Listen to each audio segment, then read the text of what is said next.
حي على الفلاح.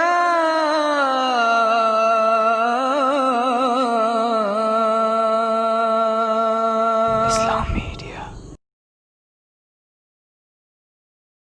السلام عليكم ورحمة الله وبركاته. أعوذ بالله من الشيطان الرجيم. بسم الله الرحمن الرحيم. رب اشرح لي صدري ويسر لي أمري واحلل عقدة من لساني يفقه قولي رب زدني علما. Prophet Muhammad sallallahu alaihi wasallam, Part 6. After the death of Abu Talib, the Quraysh opposed the Prophet sallallahu alaihi wasallam more bitterly than before. They ill-treated him as never before. To take an example, once when the Prophet sallallahu alaihi wasallam was coming from the Kaaba, an ill-mannered man took a handful of dirt and threw it on his face and over his head. The Prophet sallallahu alaihi wasallam got back home with the dirt still on his head. The sight of her father brought tears in the eyes of Fatima radiallahu ta'ala anha. She washed him clean of it, weeping as she did so. Weep not, Fatima, he said. Allah will protect your father. But he would be often heard as saying, by God, Quraysh never treated me thus while Abu Talib was alive. One of the worst enemies of Islam was Abu Jahl. He was pitiless. He was always ready to take revenge on anyone who opposed him. He used torture on helpless Muslims of his own clan. He encouraged others to do the same. One day, Prophet ﷺ was preaching Islam. Abu Jahl threw dust on his head and shouted, "Do not be carried away by his words. He wants you to abandon the worship of Allah, Al-Mannat and Al-Uzza." The Prophet was mocked at on every occasion. Wicked people shouted about the heavens. They threw rubbish, stones, and dirt in his way. Jamil, Abu Jahl's wife, used to dump rubbish and scatter stones before the Prophet's house to cause him hurt. One day, Allah's Messenger sallallahu alaihi wasallam was praying near the Kaaba. Uqba bin Abu Mu'ayt approached, put his garment around the Prophet's neck, and strongly throttled him with it. Thereupon, Abu Bakr came, gripped Uqba by his shoulder, and pushed him away from the Prophet, saying, "Will you kill a man because he says my sustainer is Allah?" On another occasion, when the Prophet ﷺ was in Sajda, Uqba brought from somewhere after the birth of a she-camel. He threw it on his back. The Prophet ﷺ did not raise his head. Then Fatima radiallahu ta'ala came and took it away from his back and cursed the man who had done it. The Prophet's journey to At-Ta'if. It was then that the Prophet ﷺ decided to seek help from the people of At-Ta'if. Ta'if was nearest town to Mecca. It was about 90 kilometers away in the east.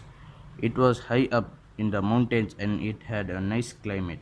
Many of the wealthy Arabs of Mecca had houses there. The people of Taif were rich. They had vast food gardens. Allah's Messenger ﷺ set out on foot for Taif. The Prophet takes shelter in a private garden. On his arrival, he went straight to the house of three brothers who were the leaders of Taif at that time. They were the sons of Amr bin Umayyah.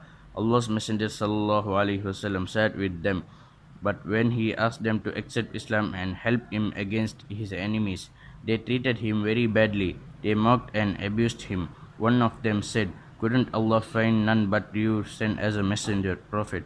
Allah's Messenger ﷺ rose to leave them, but when he had left, they stirred up their slaves and boys to insult him and shout at him. A crowd of people gathered together against him. The Prophet ﷺ walked on, the crowd followed him. They abused him and pelted him with stones as he tried to walk. He was forced to take shelter in a private garden.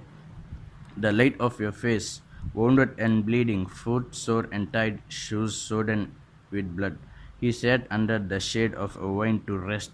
When he felt himself at peace, a prayer came to his lips. He raised his hands towards heaven and prayed, "O Allah, I complain to you of my weakness, O most merciful. You are the sustainer of the weak. You are my sustainer. Into whose hands will you leave my faith? To some far off stranger who will ill treat me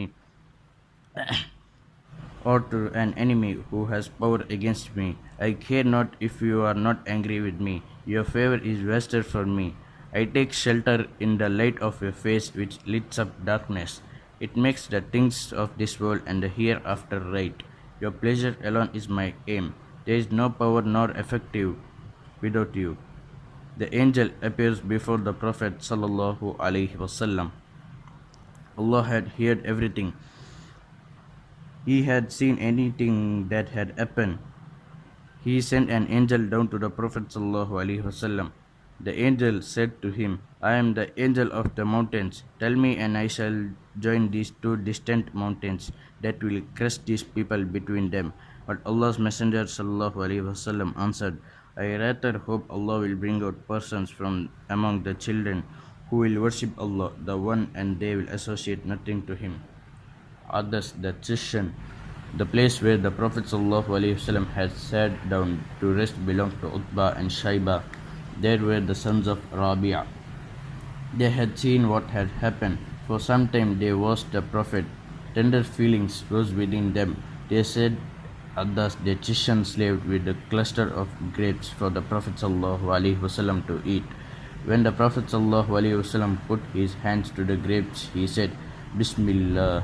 Adas looked closely into his face, then said, These words are not what the people of this country say. From what country you are? Asked the Prophet, and what's your religion? I am Chishan, I belong to Nineveh.